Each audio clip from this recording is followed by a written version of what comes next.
gets used before we're done. Our next keynote speaker is Alfie Kohn. And what's important about Alfie mostly is here, but it's also in the middle of your program. There's a bio on Ben and one on Alfie, and you ought to take a look at that at some point. Alfie, you're on. Thanks. Thank you, sir.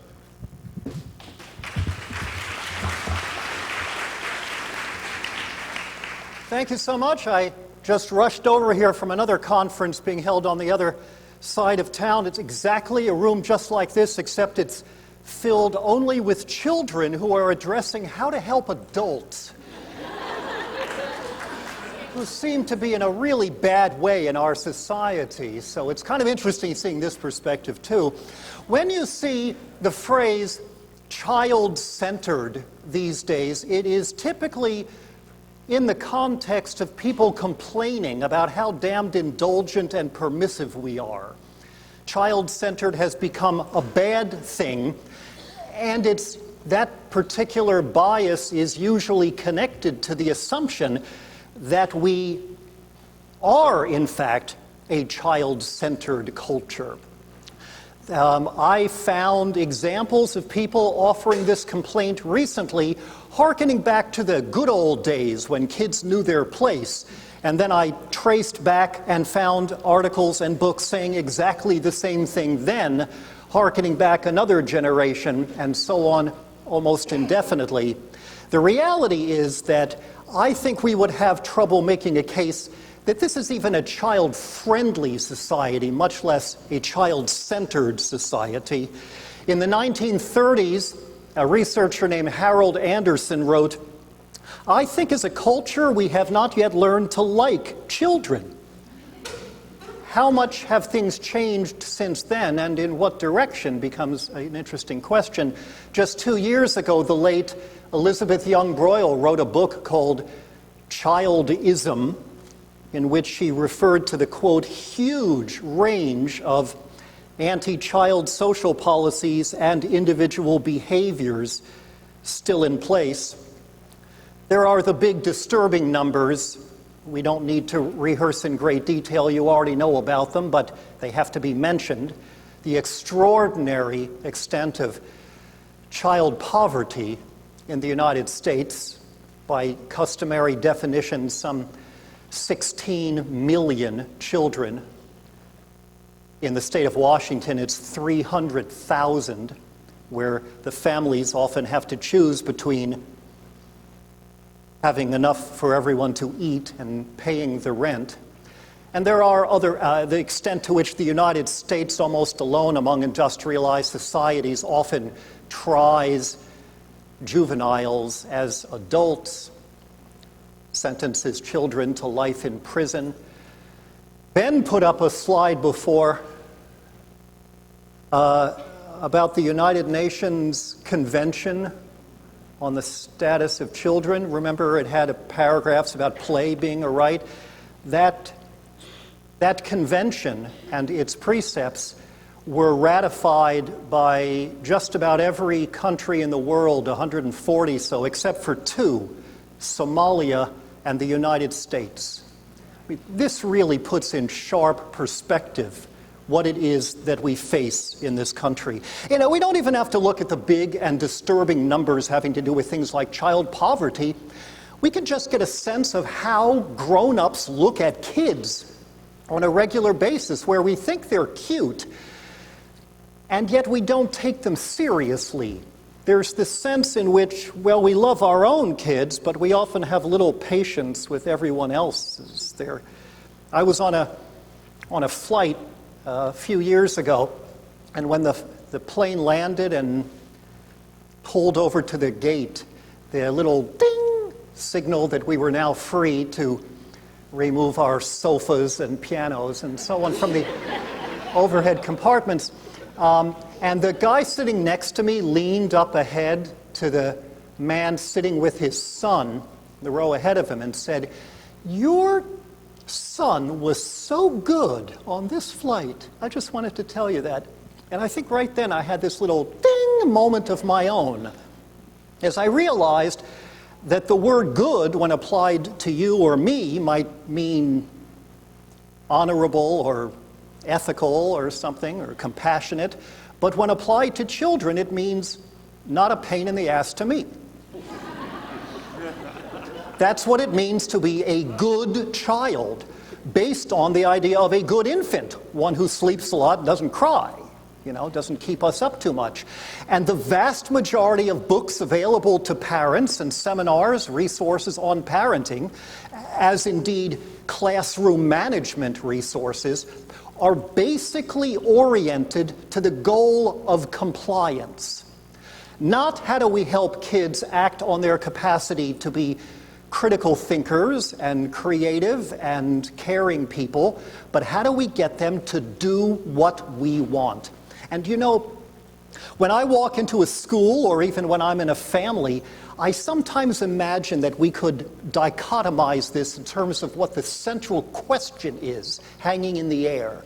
What's the main question that animates what the parents or teachers do? And I'm oversimplifying. All dichotomies are oversimplified there. Somebody once said there are two kinds of people, those who dichotomize and those who don't. But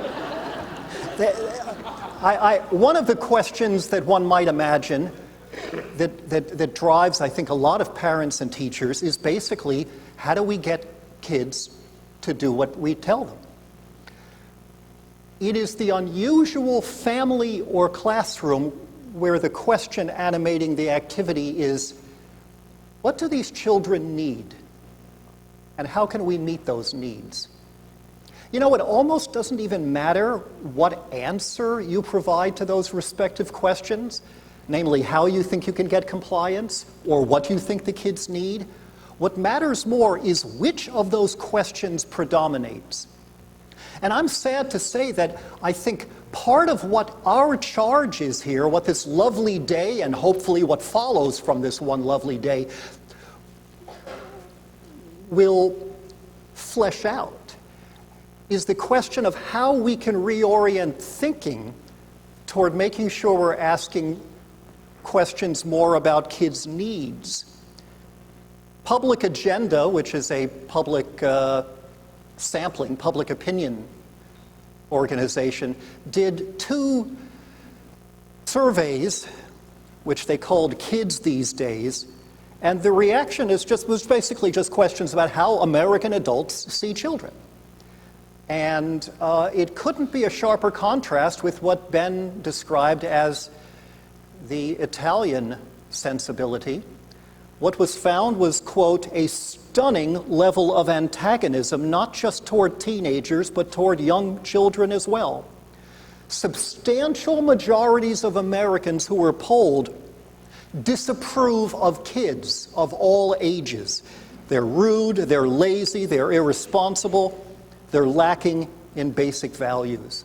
And so part of our charge here is not just at the level of how do we structurally create a town, a city, a school that is child-friendly, if not child-centered, but how do we invite people to reflect on their attitudes and the sources of those attitudes, both structural and psychological, that lead people to be more focused on getting kids to do what they're told than to figure out what kids need? How do we take kids seriously? What does that even mean?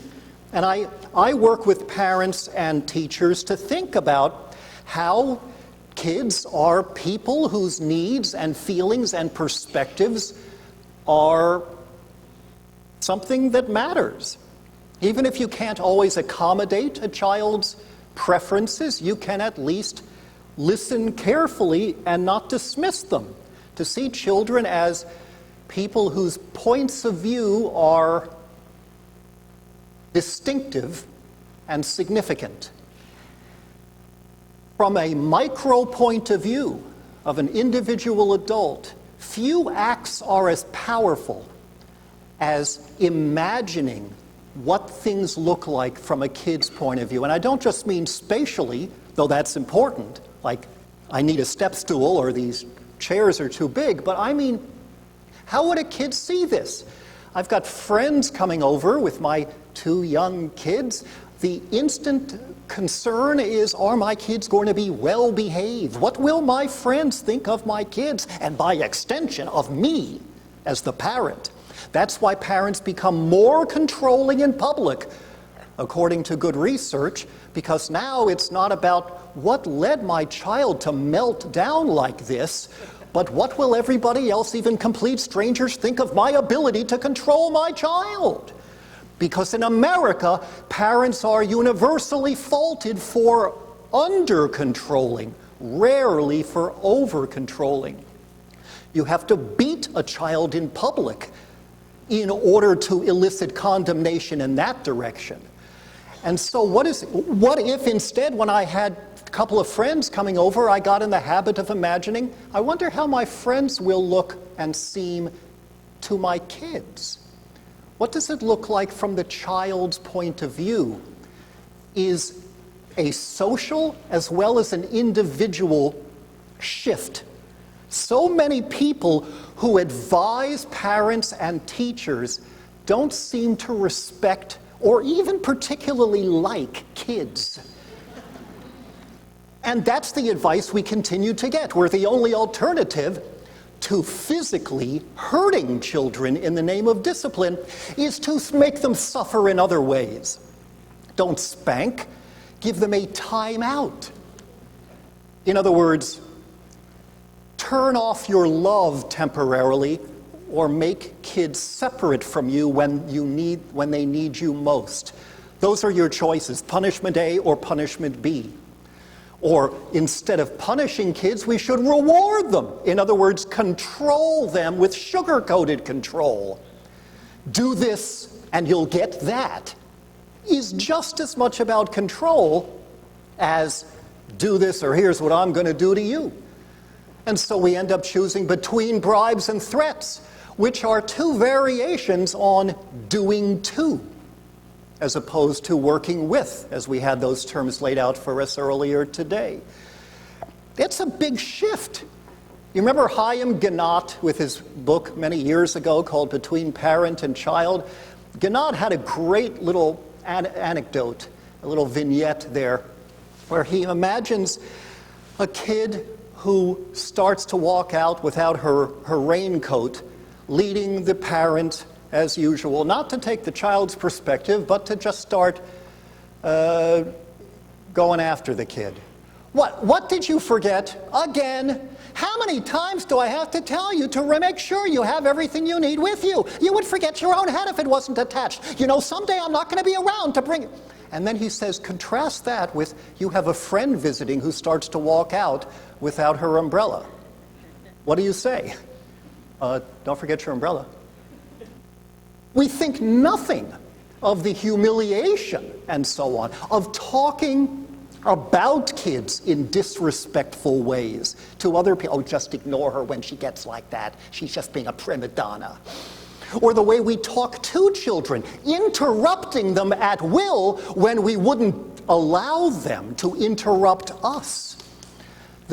There are some differences between grown-ups and kids. We have to keep that in mind, not let our romanticism cause us to avoid acknowledging developmental differences. I don't want 5-year-olds running the city. And yet, there are other respects in which, as human beings, we all have the right, regardless of age, to enjoy that presumption of seriousness and significance.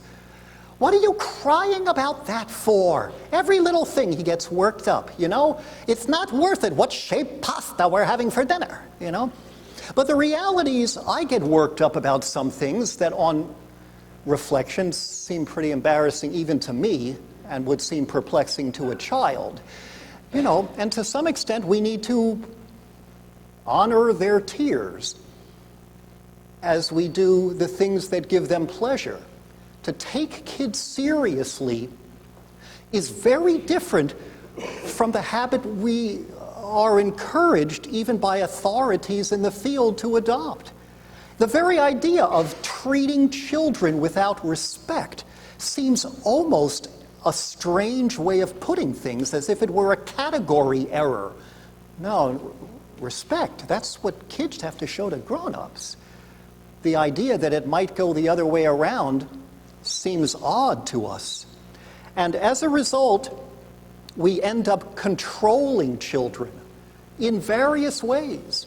Sometimes it's so coercive and abusive that it makes the news.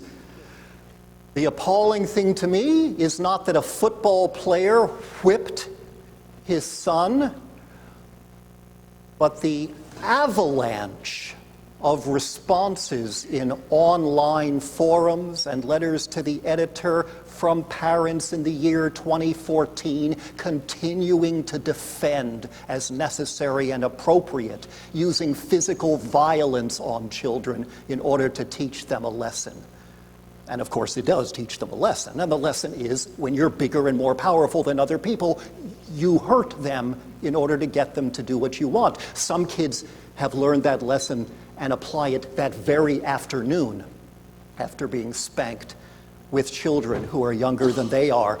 But good job, that saccharine, treacly version of manipulation, when they have pleased or impressed us, is no less about control and manipulation.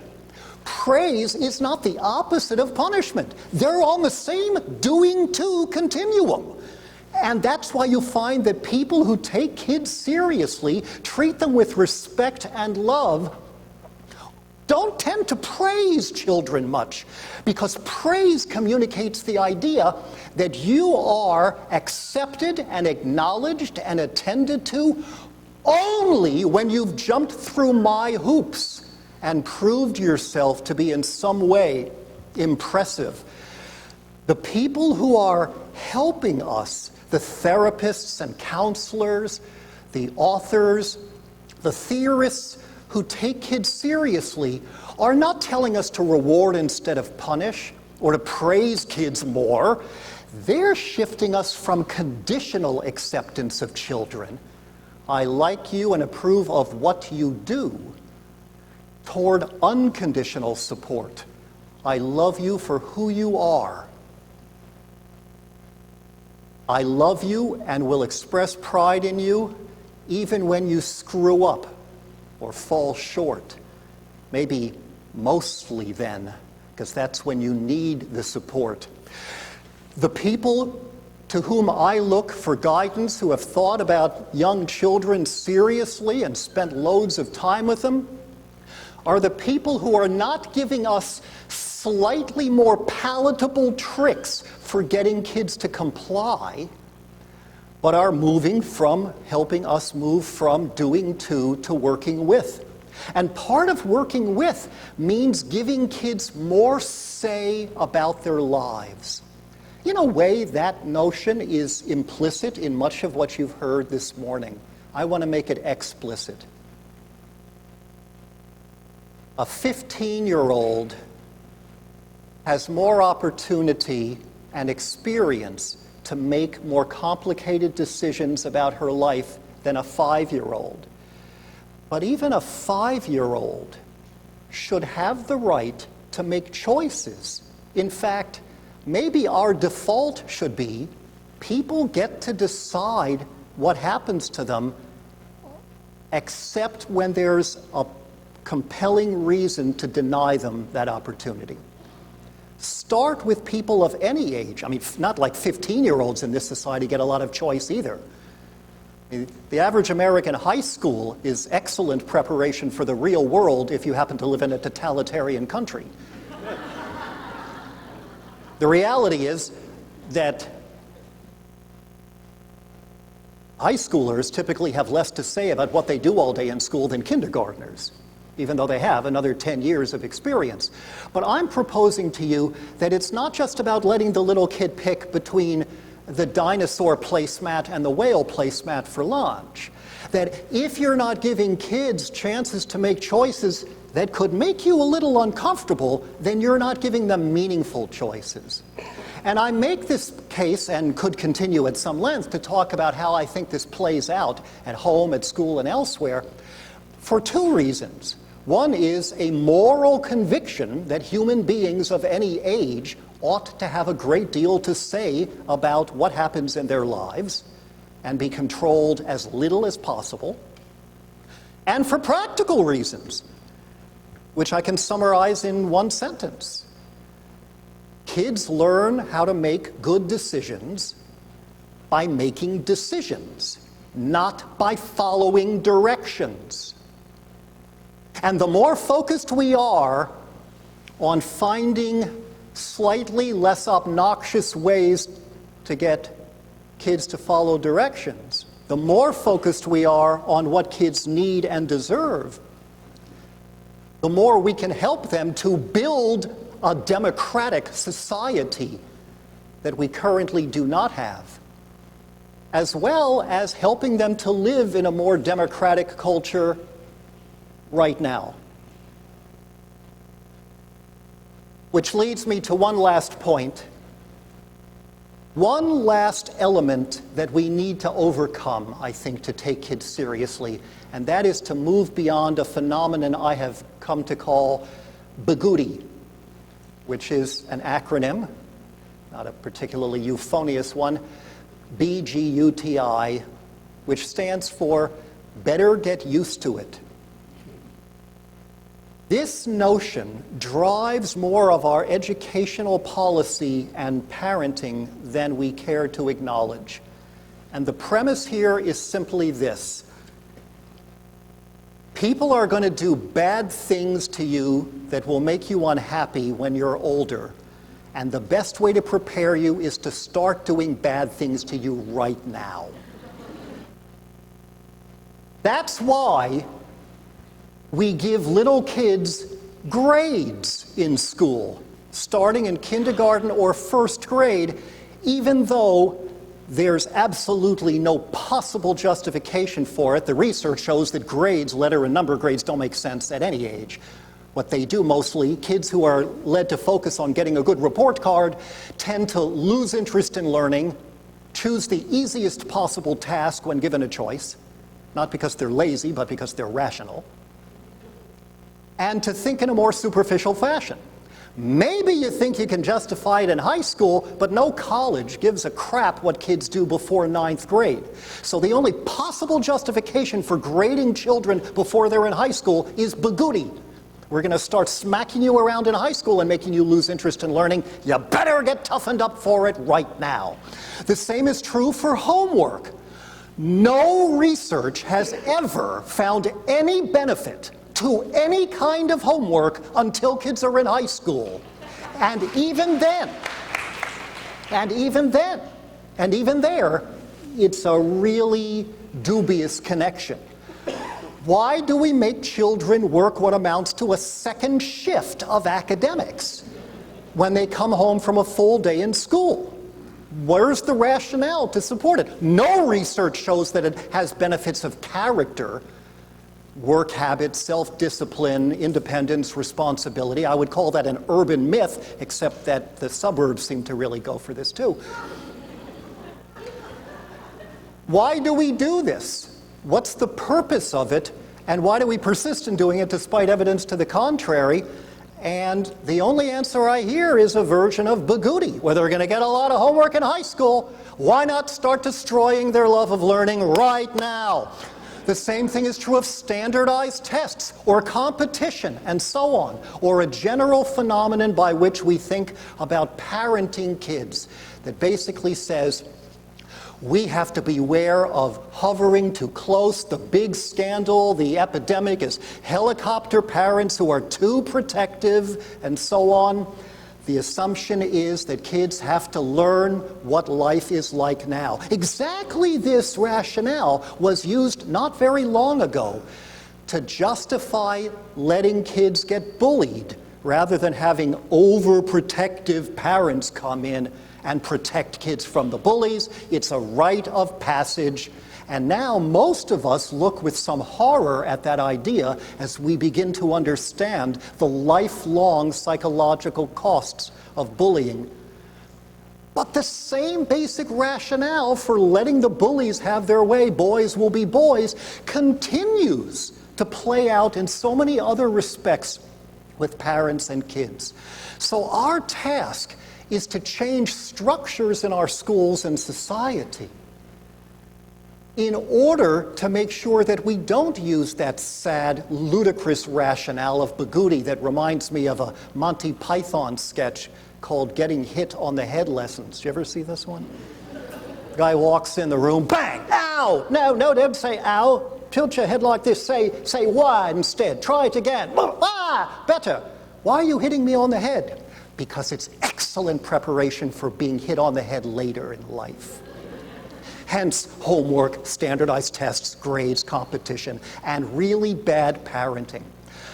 Giving kids more say about what they do, looking through their eyes at what happens to them, is all part of taking kids seriously in a way that our society has an enormous road to travel, because it involves changing both structures and deep-seated attitudes.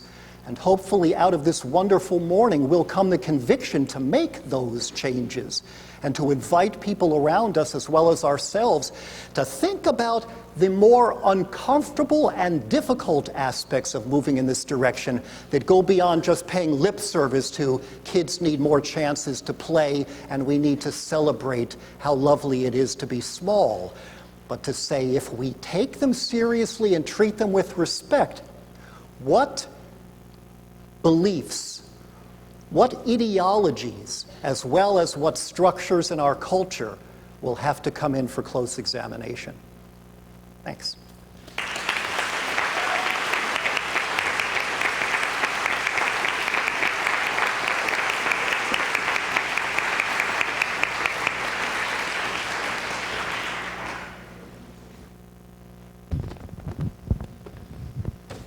Thank you. Alfie and I are going to talk much as we did before. We're not going to talk. You're going to talk with Alfie. We're going to have a conversation. And then we're going to get Ben up here and have the two of them talk and respond to some of your questions or comments or whatever. So if we could bring the lights up a little bit, that might help so I can see a little bit better. And I think we still have two folks with microphones. I guess I'd like to start, Alfie. I find you're provocative to the extent that you're making me uncomfortable, which I think is probably a good thing. But I want to ask you, I love the question or the thought that we need to be in a place where we encourage children to pursue their interests or whatever to the point that it makes us uncomfortable. Talk to me about that a little bit. Where is that edge? Where do you think most people are, and where would you like to see us be, and how do we manage that edge as parents or people who are around children? The point here, I mean, my point is to make you uncomfortable in what I hope is a productive way. When I talked about choice, which was the context in which I raised that idea, I wasn't suggesting that we want to go out of our way to create discomfort for ourselves, but rather that we be willing to offer kids choices, decision-making opportunities in their day-to-day lives that have the potential to make us uncomfortable depending on what they decide. Where we draw the line and say, that I can't allow, depends on us, on the law, on the age of the child, and on the circumstances. Because clearly there are some things that may be injurious, and there are other things where we cite safety as the reason for denying kids choices, where it's really unlikely to be unsafe, and it's just a matter of our own convenience. And so we have to start by acknowledging what really stops us from letting kids, if they choose to, eat dinner with the chair backwards. You must stop that. That's ridiculous. You must stop it. Or the kid wants to see what it's like to sleep on the floor, or the kid really loves the cool sound that the juice box makes when you get to the end, and does that for long minutes at a time, you know? Why no? When I go out to public places, the idea that we're too permissive a society is a notion that falls to the ground almost instantly, you know? I would argue it's not that we're too permissive, it's that we're so fearful of being thought permissive that we overcompensate by over-controlling kids with a constant stream of no's. You can't do that, stop that, do you want a time out? And because I said so, if the kid has the audacity to ask for a reason. So I think we have to do some introspection about that. There are some things you can't let kids do, but let's make sure we know why, and let's err maybe on the side of let's give it a try and then revisit the issue afterward to see if this was a good idea. I think that's fascinating, and I think it's an interesting thing. What it sets off in me is the notion that I would be in a better place with my kids. My children are grown, but we're all dealing with kids. If I were at a point, if I were dealing more frequently with my discomfort, that they're probably in a better place for them the more I feel that within certain bounds. Fascinating. Some questions. We have a question up here. Raise your hand a little higher so we can get the mic to you, if you would, please. And then let's set up the mics back and forth if we can. Raise your hands if you want to ask a question. We'll get the next mic available kind of over in this direction. Okay. So. Bear with me because I hate talking in public. The thing to me is all comes back to building community and supporting parents when we talk about kids. Because of this thing about, I didn't learn to be a kid in high school. I learned math, I learned chemistry, and the same thing with college and so on. We don't learn to be parents. We don't talk about what it is to be a parent. We don't get an education about what it is to be a parent, although we talk about education of everything else. So I think one thing that maybe we need to address at some point is that we need to prepare our kids to be parents also. You know, at some point we need to talk about it, we need to bring the subject, because it has been, at least in my experience, the worst and best decision I've ever done. That kid came out and I had no idea what to do with it, and I still don't. And I try to do my best, and when I think I'm going to do my best, you bring out issues, I'm like, oh my God, I'm ruining my kid. And my experience has been most of the time is, oh my God, I'm ruining my kid. You know, and I think that's something that we don't talk so much about, that without support to parents, there is no support to kids. Most of the parents have no knowledge and they have no time. They don't give kids choices because it's too much work. Getting that kid to put their clothes on by himself, sometimes you don't have time for it. A lot of the options you give up because you don't have the time to deal with it. Well, let's talk Or about because that. you underestimate the extent to which you're creating even more of a time loss later as a result of a kid who feels controlled. So, and that's true, I talk to teachers about that issue too. It takes a lot of time to have a class meeting, circle time, group time that does good stuff, but not only is it worth it in its own right, but it creates a classroom where kids are happier and more ready to learn because they've had more say. It may end up saving time in the long run. I agree with your premise that we need to help people in our society think about what it means to be parents and provide more support. But let's immediately add that we need to address the kind of support or education, lest it be the kind of stuff that is done too often when it is done now, which is give your kid a timeout instead of spanking him, or here's a better technique for praising him to get compliance, instead of inviting parents to ask the deeper questions. When I do a long talk for parents, I start by asking, what are your long-term goals for your kids? How would you like them to turn out? What would you like them to be like after they've grown up and possibly even moved out? And I get the same kind of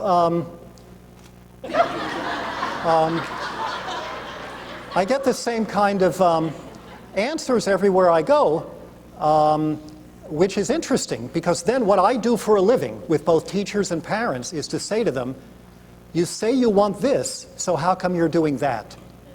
Here's the research showing that these traditional techniques in school and in families aren't just offensive to me, they end up making it less likely that your kids will grow up the way you yourself just said you'd like. Now, that would be an interesting kind of lifelong class and support to offer parents to think deeply.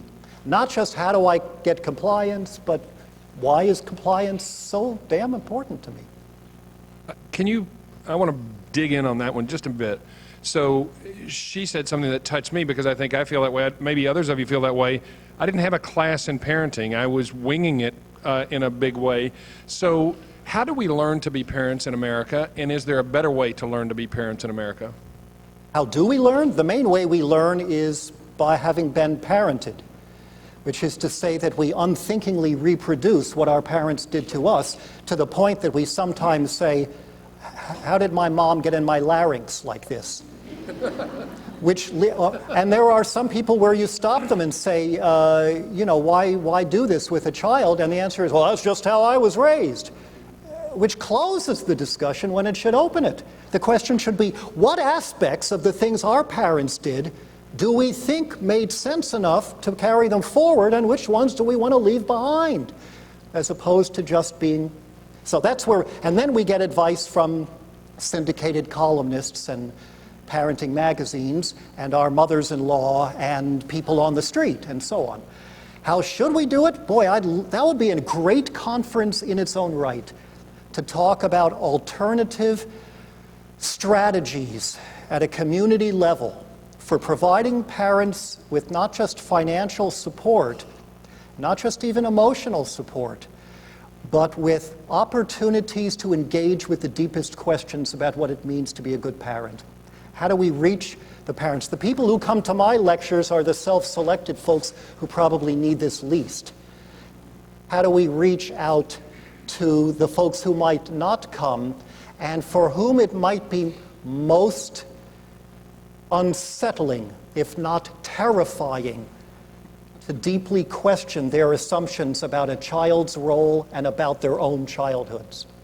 Is that something that could be done in school? Could we have, I often wondered why we didn't have a class on how to be a constructive member of a family or to raise children better, at least asking those questions. At least asking the questions, but we run afoul immediately of the idea that there will be values taught, which of course there are anyway.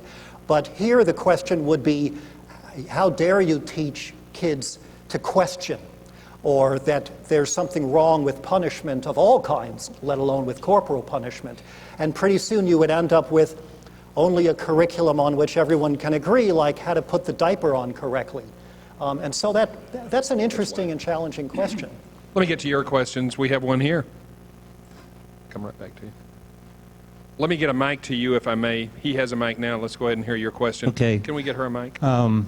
I love the essence of your message. How anybody could argue with, we want to respect children, we want to listen to them, we want to give them opportunities to grow, we want to take a long-range view on their development and not just think about how do I control them today. However, the devil is in the details sometimes, in that when you say something about, well, you know, praise is control, I feel like you're throwing the baby out with the bathwater. I think we have to recognize, and I'm a school psychologist, we have to recognize that people are very different.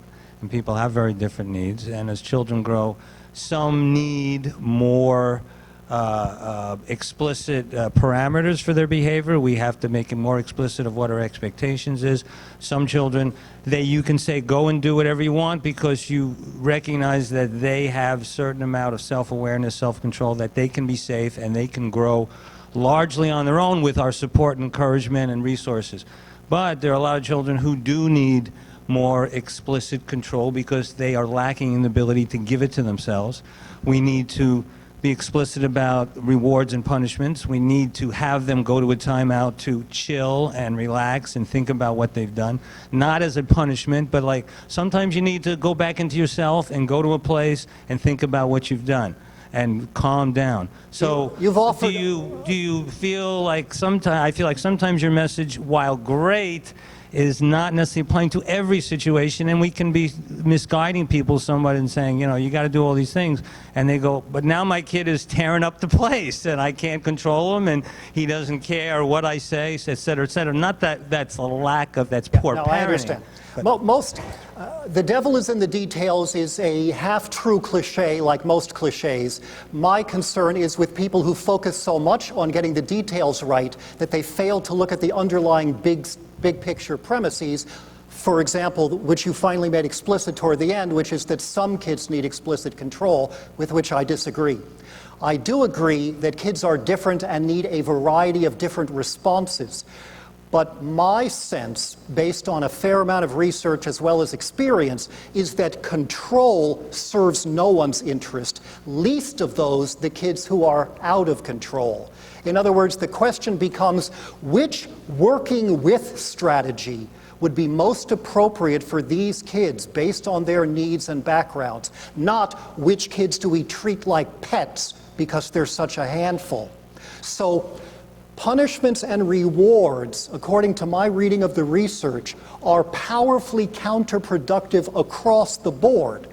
But let me be clear, that doesn't mean a hands-off or laissez-faire policy where all kids can be accorded the same right of non-interference. We need to offer some kids more structure than other kids get, but mostly people who offer structure are really offering control and rationalizing it as structure. This is a much longer conversation, but I appreciate the pushback. I want to get onto the conversation between Alfie and Ben. I wanted to hear a question here, and then I saw somebody pleading for a question here. Ma'am, do you have a microphone? I do. Please. Dr. Kohn, I wanted to say right now I'm learning to be a parent by connecting with my children and understanding their needs. I feel like I am two people. I'm a parent to one and I'm a different parent to the other. And it looks crazy and chaotic and it also feels that way. But I know that you have two children of your own and I'm wondering what your working with strategies looked like as a parent, real time in your home, say at bedtime. Different kids. I am on a journey myself as a parent. The response as my kids got older, that was a wake-up call to me, was after I said or did something to my kids, to hear them say, I wonder what Alfie Kohn would think about what you just said. Which is to say that I too struggled to live up and to provide the patience, because the one thing I learned as a parent, apart from how hard it is to do it well, is that when you are absolutely at the end of your rope, you somehow have to create more rope. But I will tell you a very quick story, not about bedtime, but about morning time, where my daughter, when she was preschool age, took forever to get out of the house. The tendency was strong, the temptation was there to use our two favorite flavors, bribe or threat, positive reinforcement and logical consequences. Like I said, bribe and threat. But I'm not house training a puppy, I'm raising a child. So I would never say to her, if you're on time every day for the next week, we can go to the zoo. Or conversely, if you're late one more time, you're not getting dessert. Those are doing two strategies that are chosen because they require less of us as parents. Less care, less time, less talent, less courage. So what I did was sat her down in the evening when everyone was in a good mood and we had some time, and I presented the problem to her and said, you take a long time to get ready in the morning. What do I sound like when I'm hurrying you? That may have been a bad question because she did a spot-on, frightening impersonation of me nagging. And then I just asked her the question, well, I don't like doing that, and you're late a lot, and I got to get you out on time, and you got to get to preschool. What do you think we could do? A simple question for a 4-year-old. And she took a minute to think about it and said, well, I take a lot of time to get dressed in the morning, so I could go to sleep wearing my clothes. I said, let's give it a try, and it seemed to help. And she continued to do that until she was about 11. And you understand the point of this story. I'm not telling you, go and throw away your pajamas, The point of the story is talk less, ask more. One more question. I just wanted to respond to the previous comment up here. Alfie, there is no greater influence in my teaching career than you for me. I was in the classroom for 20 years, preschool through 12th grade, and in the early 90s I had 3 copies of your book, The Rewards and Praise, what the problems are with that. One was for my classroom, one was for home, and one was to lend. And every principal I've worked for, I've drugged that book in and said, now you asked me to do this, and Alfie says this. And well then. so we'd have that conversation. But I want to assure people that this method of thinking first about what the student needs and approaching those students with humility and respect and a listening ear works. It takes longer and you don't get immediate gratification, but it works no matter what age. And those students grow up and come back and say how those experiences of being treated that way changed who they are and how they interact with the community. So I thought that it was my idea 20 years later to approach a classroom with the viewpoint of what do these students need. But actually, it turns out that I forgot that must have been your idea in those 3 copies of that book that I've drug around and packed around from move to move. So I want to thank you, and I want to assure everyone here that it might sound odd at first in the culture that we live in, but it works, and give it a try. Thank you. Thank you.